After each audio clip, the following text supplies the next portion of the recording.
हमारे समाज में जब अपराध होता है तो उस अपराध में कार्रवाई करने के लिए एक विभाग का निर्माण किया गया है, जिससे कि समाज में सुरक्षा का भाव बना रहे। उस विभाग का नाम है पुलिस विभाग।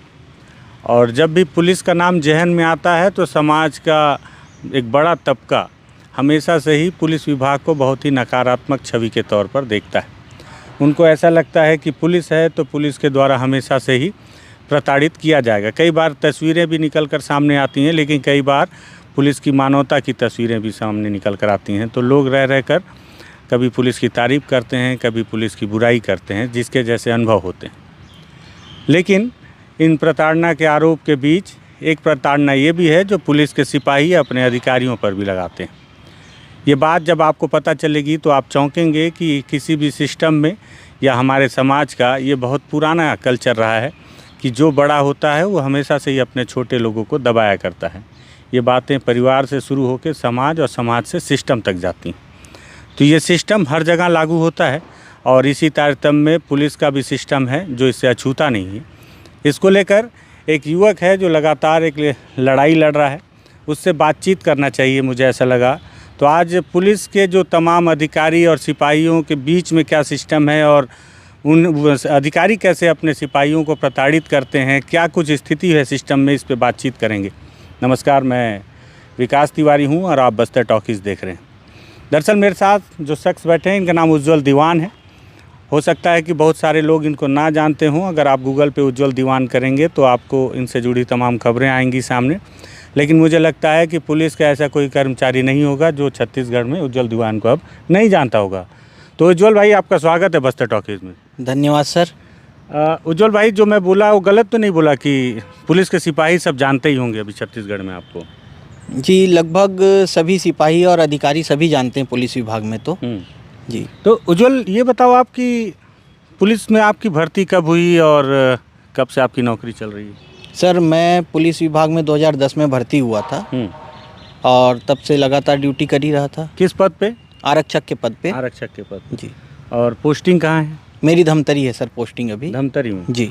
अब बीच के हाल कुछ दिनों से उज्जवल दीवान का नाम पुलिस के तमाम मामले को लेकर लगातार सामने आया है कि पुलिस के सिपाही के ऊपर जिस तरह से प्रताड़ना होती है, इस तरह के आरोप लगाते हुए फिर ये हुआ कि उज्जवल दीवान जो है वो लगातार बेबाक अपनी बात रख रहे हैं सामने आकर। तो ये बात कहाँ से कब से निकल कर सामने आई? कब से आप अचानक इस आंदोलन तरीके से, हालांकि अभी आपने कहा कि आंदोलन नहीं हुआ है, सिर्फ मांग रखी गई है, तो ये इतना मुखर होकर कैसे बोलने लगे? कब से बात शुरुआत हुई? सर देखिए, मैं आपको एक छोटी सी पास्ट में जाना चाहूँगा। मेरे यहाँ पिताजी भी पुलिस विभाग में सिपाही रहे हैं। अच्छा। सिपाही रहने से पहले वो नगर सेना में थे। नगर सेना में आने के बाद में फिर उन्होंने पुलिस विभाग में कांस्टेबल के रूप में ज्वाइन किया और उसके बाद हेड कांस्टेबल से रिटायर हुए हैं। अच्छा। पुलिस लाइन में ही, नया पुलिस लाइन दुर्ग में मेरी परवरिश हुई, वहीं पला बढ़ा और 450 क्वार्टर थे उस समय नया पुलिस लाइन दुर्ग में। तो मतलब उस समय अविभाजित मध्य प्रदेश का सबसे बड़ा पुलिस कॉलोनी हुआ करता था दुर्ग। जी। और वहाँ का मैं पहला बच्चा हूँ जब वहाँ लाइट और पानी नहीं थी। अच्छा। उस समय से मैंने पुलिसिंग को देखा है उस क्वार्टर में रहते हुए। वहाँ पर सिपाही से लेके थानेदार, निरीक्षक स्तर तक के तृतीय श्रेणी कर्मचारी बिल्कुल पूरे रहते थे। और वहाँ पर मैंने देखा कि किस प्रकार से हमारे यहाँ पिताजी लोगों को सामना करना पड़ा। हमारे पड़ोसी में भी वहाँ सिपाही थे, हवलदार थे, टीआई थे, सभी थे, सब इंस्पेक्टर, एएसआई। तो सभी कहीं ना कहीं अपनी प्रताड़ना बताते थे। लेकिन उस समय क्या है, सोशल मीडिया नहीं था, बहुत सारी चीज़ों के अभाव थे, संसाधनों के अभाव थे, तो बातें दब जाती थी। जब हम आए तो नौकरी में हमको भी पता चला कि शोषण तो होता है। अब आवाज़ किसको उठाएं? तो हमने शोषण के खिलाफ अपने वरिष्ठ अधिकारी को बताया, वहाँ बात दबा दी जाती है। उनके वरिष्ठ तक गए, वहाँ बात दबा दी जाती है। तो आदमी ऊपर तक के जा रहा है लेकिन उसको न्याय नहीं मिल रहा है। तो मैं फिर क्या करता? तो लास्ट में फिर मुझे सोशल मीडिया का सहारा लेना पड़ा। अच्छा, शोषण किस तरीके का होता है? क्या है शोषण, मतलब थोड़ा सा विस्तार से? शोषण ऐसा है सर, मन माने आदेश जो जारी कर दिए जाते हैं। अगर आप बड़े अधिकारी के मन मुताबिक कोई भी काम नहीं करेंगे, मन मुताबिक इसलिए कि जो लीगल ड्यूटीज़ होती हैं वो तो आप करेंगे ही करेंगे, उसको आप मना नहीं कर सकते। लेकिन जो इनलीगल ड्यूटियाँ होती हैं, अगर आप उसको भी मना करते हैं तो आपको फिर आपका झूठा अब्सेंट डालना, आपको प्रताड़ित करना, बार बार बाहर ड्यूटी भेजना, ताकि आप इतने प्रताड़ित हो जाएं और इनके सामने सरेंडर हो जाएं। अच्छा, जी तो इस तरह से शोषण होता है। गाली गलौज मारपीट भी होती है क्या? बिल्कुल कॉमन है सर, लेकिन बंद कमरे के अंदर होती, कोई गवाही नहीं मिल पाता, इसीलिए 2-4 वीडियोस आए जिसमें मारपीट के दिखे, लेकिन दबा दी गई बात। जी अच्छा, सीएफ का एक मामला मुझे भी याद आ रहा है यहीं करणपुर का, जिसमें एक वरिष्ठ अधिकारी ने अपने सिपाही से अपने अंडरगारमेंट धोने के लिए कहा, उसने मना कर दिया तो उसको बीजापुर उठा के फेंक दिए थे। जी जी, वो निर्मलकर जी का मामला था। हाँ। निर्मलकर जी ने आवेदन भी दिया उसमें उनके खिलाफ कार्रवाई करने के लिए। उन्होंने अपनी ड्यूटी के संबंध में जानकारी भी मांगी, उनको आज तक जानकारी भी नहीं दी गई। उस अधिकारी के ऊपर कार्रवाई भी नहीं हुई, उल्टा उनको यहाँ से भेज दिया गया और अंदर।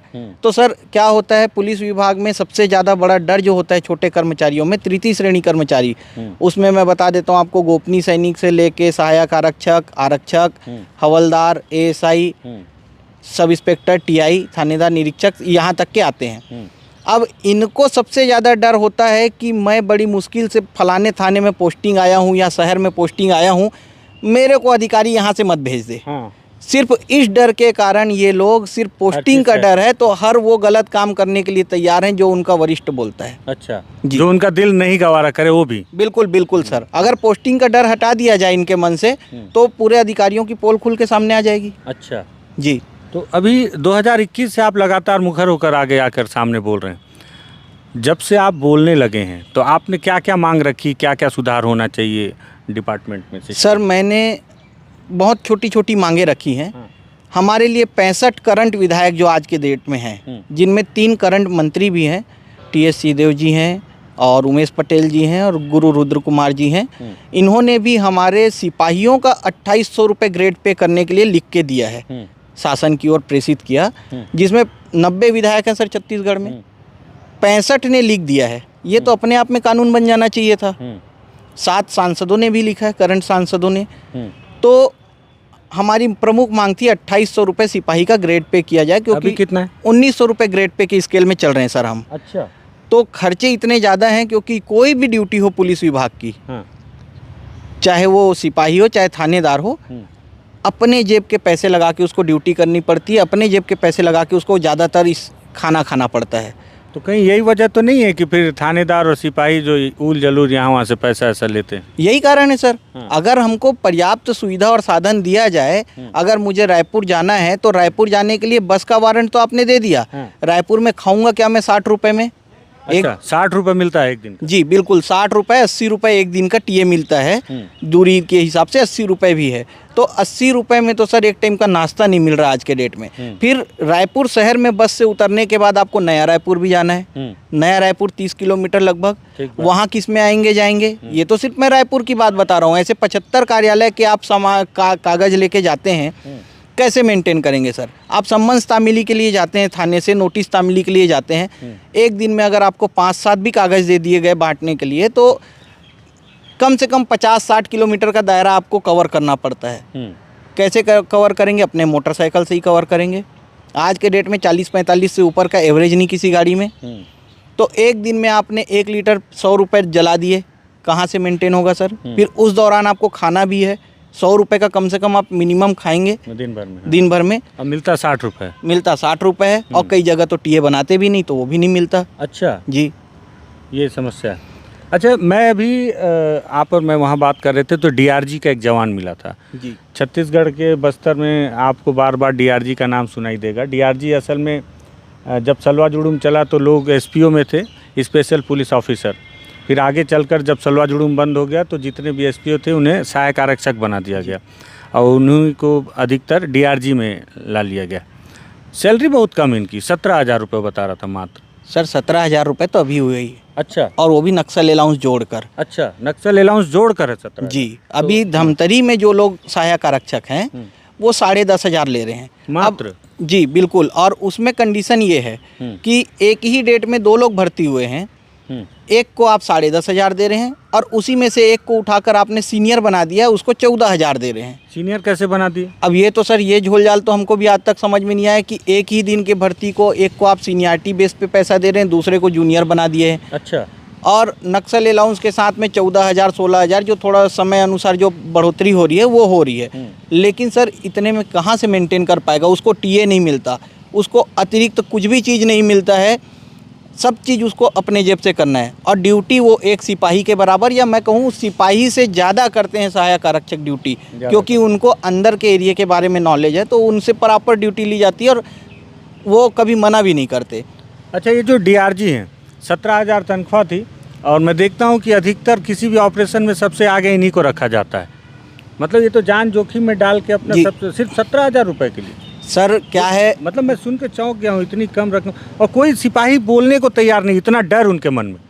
इनको एक ही चीज़ बताया जाता है, तुम अगर बोले तो तुमको नौकरी से निकाल देंगे। अच्छा, नौकरी से निकाल तो 17,000 से भी हाथ धो बैठोगे। हाँ, अभी इनके साथ में जो सहायक आरक्षक एसपीओ हैं जो हमारे, उनके साथ में दिक्कत ये आ रही है कि अंदर से आए हुए लोग हैं ये, अब ये वापस अपने गांव नहीं जा सकते, इनकी मजबूरी का बहुत ज़्यादा फ़ायदा उठाया जाता है। दूसरा, मैं आपको एक बहुत अच्छी बात बताना चाहूँगा सर, कि सिर्फ डीआरजी की बात नहीं है, पुलिस विभाग में आरक्षक से लेकर निरीक्षक तक के, थानेदार तक के, सबसे ज़्यादा अगर भारत में मैं बोलूँगा तो पढ़ा लिखा विभाग, भले भले दूसरे विभागों में लिखा पढ़ी बहुत होती होगी, लेकिन पुलिस का लिखा पढ़ी ही मान्य है न्यायालय में। हाँ। और उसी से ही सज़ा मिलती है, उसी से ही न्याय मिलता है, है ना। तो सबसे पढ़ा लिखा विभाग, मैं इसको बोल रहा हूँ तो गलत नहीं होगा ये, और सबसे ज़्यादा पढ़े लिखे अनपढ़ इसी विभाग में है। सबसे ज़्यादा जी, सबसे ज़्यादा पढ़े लिखे अनपढ़ इसी विभाग में। इसलिए मैं बोलता हूँ, इनको खुद का ज्ञान नहीं है कि इनके क्या क्या पावर हैं, इनको क्या क्या अधिकार हैं, और ये दूसरों को बताते हैं कि तुम्हारे ये अधिकार नहीं है और वो अधिकार नहीं है। ठीक बात। इनको इनके अधिकारी डरा देते हैं तो अपना अधिकार नहीं उठा पाते हैं। खुद की किताब तो पढ़ नहीं पाए हैं और दूसरों को जेल भेजने की बात करते हैं। पहले अपने किताबों को अच्छे से पढ़ो, अपने अधिकारों को अच्छे से पढ़ो। अभी मैंने जैसा कि बताया था आपको कि हमने सिर्फ मांग की थी, मांग को इन लोगों ने आंदोलन बता दिया। अच्छा, जबकि वो आंदोलन नहीं था सर, आंदोलन कभी था ही नहीं। जब वो जो सोमवार मंगलवार को होता है जनदर्शन, हम जनदर्शन में जा रहे हैं, पूरा गांव उठ के आता होगा सर, आप तो देखे होंगे परेशानियों में। हम भी जनदर्शन में जा रहे थे आवेदन देने के लिए, आप हमको सड़क में रोक देते हो, 20 सड़क में रोक देते हो। लोग कैसे कहाँ जाएंगे, सड़कों पे ही तो बैठेंगे। आप 20 सड़क पे रोकेंगे तो सड़क पे बैठेंगे। अगर हम आप हमको ऑफिस में जाने देते, हम ऑफिस में अपनी बारी का इंतजार करते, कहीं किनारे बैठते, आप उसको आंदोलन बोल देते हो। हम क्या बीच में पुलिस का परिवार भी कुछ अपनी मांग कर रहा था, तो उनको सजा दिया गया कि जो परिवार इस मांग में शामिल था, उनके सभी पुलिस वालों को, जो कर्मचारी थे उनके परिवार, उनको सबको बहुत दूर दूर फेंक दिया गया ट्रांसफ़र। बस वही बताया ना सर, ट्रांसफ़र का डर। जो आदमी शहर में है वो अंदर जाना नहीं चाहता, अब वो अंदर नहीं जाना चाहता तो उसकी मजबूरी का ये फ़ायदा उठाते हैं, क्योंकि इनके हाथ में पेन है। हाँ, जा तू फलाने थाना जा, जहाँ कोई नहीं पहुँच सकता, है ना। अब वो बेचारा अपने परिवार के साथ रहता, बीवी बच्चों के साथ रह रहा था, अब वो ख़त्म हो गया। ठीक बात। तो सोचता है ऐसे ही चला लो गुजर बसर, बस भले मैं गाली खा लूँ, मार खा लूँ, लेकिन इनके चरणों में पड़ा रहूँ। गलत का, शोषण का मैं बिल्कुल सम्मान करूँगा और शोषण को सहता रहूँगा, लेकिन इसके खिलाफ आवाज़ नहीं उठाऊँगा। अच्छा, शोषण का विरोध करूँगा तो 10 महीना जेल पे रहूँगा। हाँ बिल्कुल, जेल पे थे ना उज्जवल भाई। हाँ बिल्कुल। मैं आपको बताऊँ, उज्जवल भाई ने लगातार अपने सिस्टम के खिलाफ जब आवाज़ उठाना शुरू किया, तो उसका नतीजा ये हुआ कि सिस्टम में सुधार तो नहीं आया, 10 महीने जेल की हवा खा के आ गए। किस मामले में आपको जेल भेजा गया था? सर, मेरे ऊपर पुलिस द्रोह उद्दीपन की धारा लगाई गई। अच्छा। मैं ये जानना चाहता हूँ, मेरे ऊपर भड़काने का आरोप लगाया गया पुलिस विभाग के कर्मचारियों को। इतने बड़े बड़े अधिकारी बैठे हैं, आपके अंडर का सिपाही, हवलदार, थानेदार एक सिपाही की बात क्यों मानेगा सर? जो मैं धमतरी जिले का सिपाही हूँ, दुर्ग जिले का रहने वाला हूँ। मेरी बात, ना तो मैं कोई अथॉरिटी हूँ, ना मैं कोई पावर हूँ, ना मैं किसी को एक फूटी कौड़ी दे सकता हूँ, तो मेरी बात कोई क्यों मानेगा? तुम्हारे सिस्टम में, तुम्हारे मैनेजमेंट में कमी थी। ये पुलिस विभाग के डीजीपी, आईजी जितने भी बैठे हैं छत्तीसगढ़ राज्य में, एसपी, तुम अपनी कमियों और नाकामियों को छुपाने के लिए शासन को जवाब नहीं दे पा रहे थे, तो मेरे ऊपर डाल के झूठा केस बना के मेरे जेल भेज दिए। तुम जिम्मेदार थे, तुमने मारा है। वहाँ पर रायपुर में जो कर्मचारियों के परिजन अपनी मांगों को लेके ज्ञापन सौंपने गए थे, उनके परिवार को, बीवी बच्चों को तुमने मार खिलवाया, पिटवाया, रात में लाइट बंद करके मारो आप, पिटवाया। हमने शिकायत भी दी है, उस पर कार्रवाई नहीं हुई सर अभी तक, जबकि अनुसूचित जनजाति समाज की महिलाएं मार खाई हैं, उस पर आज तक कार्रवाई नहीं हुई। ये अपनी नाकामी छुपाने के लिए, क्योंकि इनके भ्रष्टाचार उजागर होते, बहुत सारी चीज़ें उजागर होती, तो इन्होंने सीधा सीधा मेरे खिलाफ FIR कर दिया और मेरे को जेल भेज दिया। अब जेल भेज दिए तो लोग फिर कहाँ से आएंगे? अच्छा, सरकार के बदलने से कुछ फर्क पड़ा? पहले तो भाजपा की सरकार थी, अब कांग्रेस की है।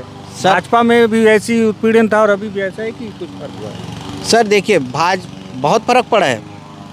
भाजपा के समय में 2-3 लोगों को जेल भेजे थे 2-2 महीने के लिए और 1-1, 2-2 केस किए थे। अच्छा, अभी मेरे ऊपर 4 केस किए हैं। फर्क तो पड़ा है। अच्छा, और 10 महीना जेल भेजे मेरे को। हाँ। ये वही कांग्रेस पार्टी है जिसमें PL पुनिया जी छत्तीसगढ़ के प्रभारी थे, तो बोले कि पुलिस परिवार की मांगे जायज़ है, भाजपा गलत कर रही है। वही विकास उपाध्याय जी हैं जो रोड में निकले थे हमारा बैनर लेके कि पुलिस परिवार को उनका अधिकार दिया जाए, और आज वो गृह विभाग के संसदीय सचिव हैं। वही भूपेश बघेल जी हैं जो नगर सेना के लिए 29,500 रुपये वेतन दो और पुलिस परिवार की मांग जायज़ है बोले थे। अब जब हम मांग करने के लिए गए तो हम कैसे देशद्रोही हो गए सर? अच्छा, उन्होंने अपने घोषणा पत्र में आप लोगों के लिए कुछ कहा था क्या? कांग्रेस ने 3-4 तरीके के घोषणा पत्र निकाले थे। मुख्य घोषणा पत्र 36 बिंदुओं का था। उसमें पुलिस के लिए उन्होंने बहुत ज़्यादा कुछ नहीं लिखा था, लेकिन थोड़ा बहुत लिखा था, वो पूरा हुआ? वो तो सर करने लायक ही नहीं था, तो उसको हम मांगते ही नहीं। दूसरी बात थी, इन्होंने बोला कि 20 बिंदुओं का संगीता सिन्हा जी के घोषणा पत्र में आया था, और एक जो वहाँ के हैं विभोर सिंह जी कोटा से लड़े थे, रिटायर्ड DSP हैं, उनके 20 बिंदु के आए थे। और कर्मचारी हितैषी सरकार का इन्होंने पूरा लिखा था, जिसमें पुलिस के लिए भी लिखा था समय पे पदोन्नति, वेतन भत्ते अच्छे मिलेंगे, और वो जो 20 बिंदु थे उसमें भी किट पेटी बंद करेंगे, साप्ताहिक अवकाश देंगे, ये सारी चीज़ें लिखी हुई थी। आपने उन चीज़ों को दिखा के वोट मांगा है। तो अरे, मैं तो अभी उस दिन किसी थाने में बैठा था तो एक सिपाही बता रहे थे कि साप्ताहिक अवकाश केवल कागजों में, उनको तो मिल ही नहीं रहा है। सर साप्ताहिक अवकाश कागजों में भी नहीं है, ये देते ही नहीं है। क्यों? क्योंकि अगर ये साप्ताहिक अवकाश देंगे तो सिपाही छुट्टी मना लेगा, थानेदार छुट्टी मना लेगा, तो इनके नौकर कम हो जाएंगे। क्योंकि बंगलों में भर के रखे हैं ना सर। देखिए, मेरे ऊपर पुलिस द्रोह की धारा लगी कि मैंने उनको कर्तव्य से विमुख किया। अब मैं ये जानना चाहता हूँ, 30,000, 40,000, 50,000 रुपये कमाने वाला सिपाही हवलदार तुम्हारे बंगलों में कुत्ता चरा रहा है, झाड़ू लगा रहा है, पोंछा लगा रहा है, तुम्हारे डस्टिंग कर रहा है, तो वो जो और वेतन शासन से ले रहा है, काम तुम्हारे घर का कर रहा है, IPS और CPS के घरों में जो काम कर रहे हैं, और उसको भेजने वाले ज़्यादातर जिलों के RI हैं। अच्छा, इसमें अपराध है ये सीधा सीधा सर। कर्तव्य से विमुख तुम करा रहे हो। आप देख लीजिए ना, किसी भी अधिकारी के घर पे जाके देखिए, पुलिस विभाग के 20-50 कर्मचारी आपको काम करते हुए दिख जाएंगे। उनका वेतन गवर्नमेंट देती है, हमारे टैक्स के पैसों से जाता है। तो अपराध कौन कर रहा है? मैं अपराधी या ये IPS CPS अपराधी, और जो उनका साथ देते हैं जो RI TI, ये अपराधी। अच्छा उज्जवल भाई, ये आज़ाद जनता पार्टी क्या है? सर ये आज़ाद जनता पार्टी हमारी छत्तीसगढ़ की क्षेत्रीय पार्टी है। अब जब सिस्टम से हमने मांग किया तो सिस्टम ने हमको द्रोही बता दिया, तो राजनीति में उतरना ही मुझे उचित लगा कि आप इस तरीके से नहीं करेंगे तो हमारी विचारधारा के भी लोग हैं जो जनता का हित चाहते हैं, जो निस्वार्थ भाव से काम करते हैं। आज नहीं तो कल लोग हमसे जुड़ेंगे और हमारी विचार। भानु के उपचुनाव में भी आप लोगों ने अपना एक कैंडिडेट उतारा? जी, हमने भानु उपचुनाव में निर्दलीय प्रत्याशी उतारा था, दिनेश कल्लो को। हमारे गोपनीय सैनिक के बेटे थे, और गोपनीय सैनिक जी अभी 2-3 दिन पहले एक्सपायर हुए, किसी भी उससे, भगवान उनकी आत्मा को शांति दे। और उन्होंने भी बहुत बड़ा कलेजा दिखाया था, उनको भी बहुत प्रकार से प्रताड़ित किया गया कि तुम अपने बेटे का नामांकन वापस करवाओ, ये है वो है, निकाल देंगे। लेकिन वो पीछे नहीं हटे, क्योंकि उनका बेटा चुनाव लड़ना चाहता था, वो नहीं लड़ रहे थे, वो तो ड्यूटी कर रहे थे। तो बहुत अच्छा परफॉर्मेंस भी रहा हमारा, क्योंकि वहाँ पे हमको 3851 वोट पड़े थे सर। लेकिन हमने तो सोचा बहुत कम वोट पड़ा है। उपचुनाव में एक चीज़ समझ में आया कि जिस चुनाव में पूरा 90 विधायक वहाँ बैठे हुए, सारे सांसद वहाँ बैठे, चुनाव तो सरकार लड़ती है। बिल्कुल सर।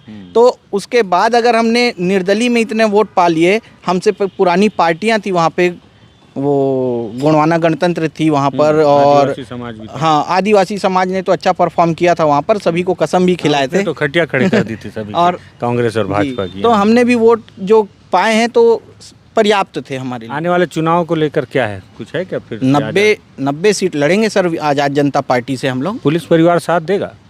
बिल्कुल देगा सर, दबी आवाज़ में साथ देगा, पीछे से सामने साथ आकर नहीं देगा तो फिर भी देगा। क्योंकि नौकरी करना है सभी को और मैं सभी की मजबूरियों को भी समझता हूँ। लेकिन मैं ये बताना चाहूँगा आपको, पढ़े लिखे अनपढ़ होने से अच्छा है थोड़ा सा अपने ज्ञान को बढ़ा लें, अपनी किताबों को पढ़ लें, जो तुम्हारा शोषण करते हैं वो भग जाएंगे। ठीक है। ये उज्जवल दीवान है और पुलिस विभाग के एक विद्रोही सिपाही कह सकता हूँ, बोल सकता हूँ। बिल्कुल सर, बोल सकते। विद्रोही सिपाही हैं। और देखिए, जो भी सिस्टम कभी बनता है तो बोलते हैं उस सिस्टम में कुछ खराबी आ गई, इसलिए काम प्रॉपर वे पर नहीं हो रहा है। लेकिन ऐसा लगता है कि हमारे देश में हम खराब सिस्टम को ही ढो रहे हैं। हर जगह सिस्टम खराब। जितना आप सिस्टम में घुसते जाएंगे आपको समझ में आएगा कि सिस्टम में इतनी खराबियां हैं जिसका कोई हद नहीं। और बाहर बैठा आदमी सोचता है कि यहाँ बैठा हर आदमी करप्ट। ऐसा नहीं, दूर से देखने पे हर चीज़ गलत नज़र आती है। जब आप अंदर जाएंगे तो कई समस्याएँ हैं। पुलिस विभाग में जब कोई सिपाही 50 रुपये मांगता है तो मन में लगता है कि बताओ ये 50 रुपये मांग रहा है, वसूली कर रहा है, अवैध उगाही। लेकिन हर सिपाही की भी अपनी मजबूरी है। अगर उज्जवल दीवान ने जो चीज़ें बताई हैं हकीकत है। आप भी सोचें कि एक सिपाही, हाथ फैलाना किसी को अच्छा नहीं लगेगा, तो अगर एक सिपाही अगर मान लीजिए 50 मांग रहा है तो उसके पीछे ऐसा नहीं है कि उससे अपना बंगला या घर बना लेगा। हो सकता है अपने रोज़मर्रा की ड्यूटी को पूरा करने में पैसे को पूरा करे, क्योंकि जितनी उसकी तनख्वाह है उसमें वो बच्चे को पालेगा कि समन्स तामील करेगा, दो लोन पेश ही जाएगा। तो कई समस्याएं, पुलिस के सिपाहियों की कई समस्याएं हैं। हर बार हम जब पुलिस की वर्दी को देखकर मन में एक अलग विचारधारा पैदा करते हैं तो हमको ये भी समझना चाहिए कि उनके सिस्टम में भी कई होल हैं, कई गड़बड़ियाँ हैं। अगर उज्जवल दीवान से अगर आपको ये बातचीत लगी हो कि पुलिस विभाग की बहुत सारी गड़बड़ियों को इन्होंने उजागर किया है, सोचने लायक हो सकता है कि पुलिस विभाग के सिस्टम को अगर सुधारा जाए तो जो निचला तबका जो पुलिस से पीड़ित होता है छोटी छोटी चीज़ों पर, उसमें भी कुछ सुधार आ सकता है। एक चीज़ और बताना, एक चीज़ और, हाँ बताइए। बिल्कुल, जैसा कि आपने बताया था डीआरजी के जवानों के बारे में, तो डीआरजी के जवानों के साथ में हमारे एसटीएफ के जवान भी सर्चिंग में जाते हैं, बहुत सारे जवान सर्चिंग में जाते हैं। मैं एक बार इसकी चर्चा भी किया था सर आपसे कि जो जवान सर्चिंग में जाते हैं उनको रसद सामग्री दी जाती है, काजू किशमिश छुहारा बादाम ये वो। अच्छा, हाँ। किसको? डीआरजी को? हाँ, जो भी जवान सर्चिंग में जाते हैं उनके लिए बिल्कुल प्रॉपर खरीदी होती है और इस प्रकार की सामग्री उनको दी जाती है कागजों में। मतलब कागज में क्या खरीदा जाता है? काजू किशमिश छुहारा बादाम, हर वो पौष्टिक सामान उनको दिया जाता है कि इनको ये चीज़ प्रदान किया गया है और इन्होंने खाया है। अच्छा। आप कभी पर्सनली जवानों से जाकर पूछिएगा कि किसको मिला काजू। खरीदता कौन है? अब जिले का एसपी खरीदेगा। अच्छा। या वहाँ का जो भी स्टाफ होगा वो खरीदेगा। तो आरटीआई से जानकारी मांगी जा सकती है? हाँ, मैंने जानकारी ली हुई है धमतरी जिले में, तो उसमें तो हाँ बिल्कुल सर, उसके काजू किशमिश के तो हमारे पास हैं। अच्छा। लेकिन मैं तो जितनी बार सर्चिंग किया मेरे को कभी मिला नहीं। तो यहाँ बस्तर के सभी जिलों में भी काजू आ रहा होगा, किशमिश काजू छुहारा बादाम? बिल्कुल सर, बस्तर में तो और भी ज़्यादा आता है। यहाँ तो डेली सर्चिंग है, यहाँ तो डेली टीम बाहर रहती है। लेकिन मैंने डीआरजी के जवानों को देखा है कि एक ही टिफिन में चावल और उसके ऊपर सब्जी डाल के खाते हुए बस। सर तो वही तो देखना है कि इनको ज़्यादा से ज़्यादा क्या दिया जाता है। पार्ले जी का 1 पैकेट और मुर्रा और चना, कभी कभार मैगी के 1 आध पैकेट मिल जाते हैं, कभी कभार। अच्छा। बाकी जो भी हैवी चीज़ें, जो महंगी चीज़ें हैं, वो सिर्फ कागजों पे सिमट के रह जाती हैं, जिसके बिल पास होते हैं लेकिन कर्मचारियों तक नहीं आ पाते हैं। बड़ा खेल है, इस पर भी खुलासा करेंगे हम उज्जवल जी। तो ये सारे मुद्दे हैं पुलिस विभाग के अंदर में। अब आप सोचिए कि कोई अगर आवाज़ उठाएगा तो जेल भेज दिया जाएगा या उसका ट्रांसफ़र कर दिया जाएगा। और यही वजह है कि निचले स्तर का जो सिपाही है, जो हवलदार है, वो चुपचाप सारी चीज़ें सहता रहता है। और उसके मन की कुंठा किसके ऊपर निकलती है? आम आदमी के ऊपर, जब उसके सामने आता है, आम आदमी या उसके परिवार के ऊपर। और यही वजह भी है कि बस्तर के अंदरूनी इलाकों में कई बार आपने सुना होगा कि जवान आत्महत्या कर लेता है, जवान अपने अधिकारियों के ऊपर गोली चला देता है। कई ऐसी ही घटनाएं होती हैं। मुद्दा बहुत महत्वपूर्ण है। अगर आपको लगे कि इस मुद्दे को हर व्यक्ति तक पहुंचाना चाहिए, सवाल सरकार से, सिस्टम से होना चाहिए कि इस सिस्टम में सुधार हो, तो इस वीडियो को शेयर ज़रूर कीजिएगा। ठीक लगे हो तो बस्तर की टॉकीज़ को भी आप शेयर और सब्सक्राइब कर दीजिएगा। धन्यवाद।